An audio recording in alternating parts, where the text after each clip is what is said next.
l'économie, quand tu sors du secteur de la culture et que tu rouvres les autres secteurs, ce qui fait que ça marche, c'est parce qu'il y a une chaîne de valeur qui existe.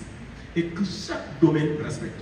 Que tu ailles dans l'informatique, il y a ceux qui font les produits, il y a ceux qui les utilisent, il y a ceux qui les transportent, et ainsi de suite.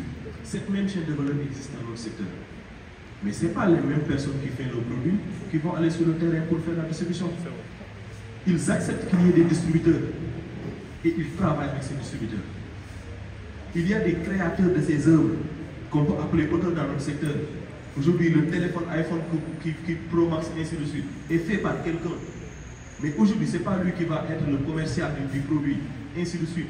Nous, on a un secteur avec toutes les chaînes. Aujourd'hui, au Sénégal, il y a toutes les chaînes qui existent. Mais on a du mal à créer cette chaîne. On a du mal à être ensemble pour une orientation et un modèle économique. Et avant de continuer de parler de modèle économique, moi j'aimerais bien que vous expliquiez à notre public qu'est-ce qu'ils doivent entendre par industrie culturelle et créative, parce que c'est assez vaste.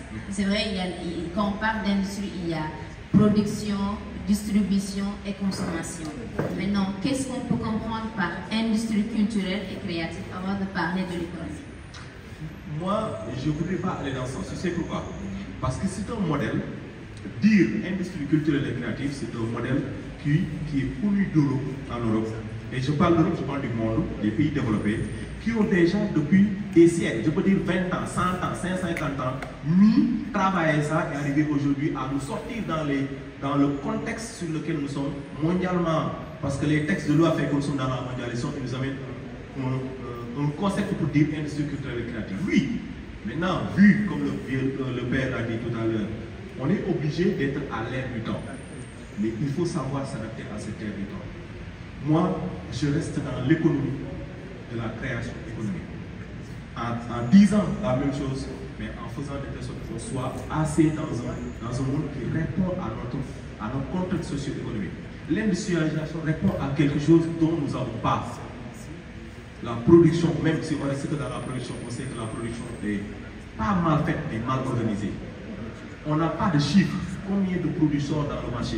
Si on reste dans la musique, c'est qu'on connaît le mieux. Si on veut parler d'une industrie, en étant dans la réalité d'une industrie où on n'a aucun chiffre de production, aucun chiffre de spectacle, aucun chiffre d'achat, mais comment est-ce qu'on peut rester dans ça en faisant la promotion tout le temps? Non.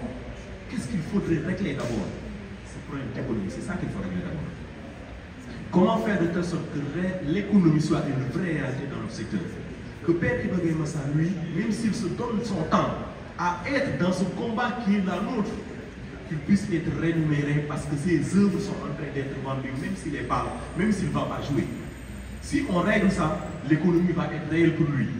Si cette même cas de figure est pour nos vieux de Baobab qui ont déjà fait le tour du monde, toutes les conditions qui font que les efforts qu'ils ont faits, tout ce qu'ils ont fait pour la musique sénégalaise, que ces produits lui reviennent là où ils sont, même s'ils sont chez eux, que ça lui revienne, ça va faire. Les gens qui sont passés tout à l'heure en faisant leur spectacle, si demain, le même spectacle qu'ils ont produit, qu'ils ont mis dans les réseaux sociaux, ou vendu à des œuvres, leur reviennent en matière de droit, en matière de productivité, mais aussi que ça leur permet de vendre ces spectacles de façon assez convenable, pour ne pas dire très convenable, que ce soit partagé par toute personne qui est créateur, les stylistes, ainsi de suite. Et on va venir dans qu'est-ce qui fait qu'on dit industrie culturelle, les secteurs concernés. Je pense que si on arrive à ça, on devrait pouvoir très facilement arriver à cette chaîne de valeur qui peut nous amener à cette industrie. Mais on a du mal. On pose des actes, mais ça ne répond pas. Les acteurs ne font pas l'effort de vouloir vraiment se professionnaliser, s'organiser, se structurer comme il se doit. C'est un peu difficile, et c'est ça. L'autre chose qui fait que cette industrialisation n'est pas réelle, n'est pas quelque chose conforme à notre pays, on a un grand gap entre tous ceux qui sont créateurs, producteurs et autres, et les consommateurs. Aujourd'hui, pour faire un spectacle dont on est rassuré que le public va venir, c'est tout un stress avant d'y arriver.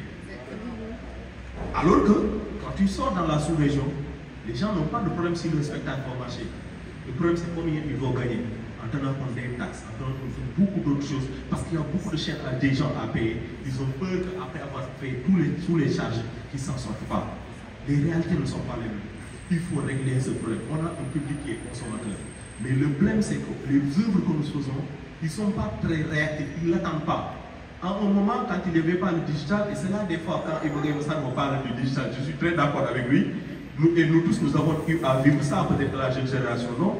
Mais quand un artiste sortait un single, l'album était attendu comme un papa qui attend son premier bébé. Je te jure, quand tu dis l'album est sur le marché, je te jure, Sandaga est plein de monde. Tu ne peux même pas imaginer. Les animateurs, aucun animateur ne demandait le CD, ils allaient même l'acheter eux-mêmes. Vrai ou faux? Je te jure. C'est eux qui allaient acheter pour mettre dans le rayon. Aujourd'hui, c'est toi qui cours pour nous donner le truc. Alors qu'on dit que la digitalisation nous apporte des choses. Oui, mais je pense qu'on n'a pas encore le modèle économique qui correspond à nos réalités socio-économiques, mais aussi créer ce pont entre moi qui crée et toi qui dois écouter et dois alors acheter. Même en Europe, il y a deux façons d'acheter. Il y a le freemium, il y a le premium. On est dans le streaming. Le physique est important pour eux toujours. Et je comprends Père Rigo, parce que c'est un conservateur. Lui, il adore les relations humaines. Il est comme il est. Pas pour faire le clown, excuse-moi, c'est parce qu'il adore être en phase avec les gens. Et Bogema, ça fait partie des gens les plus faciles à vivre.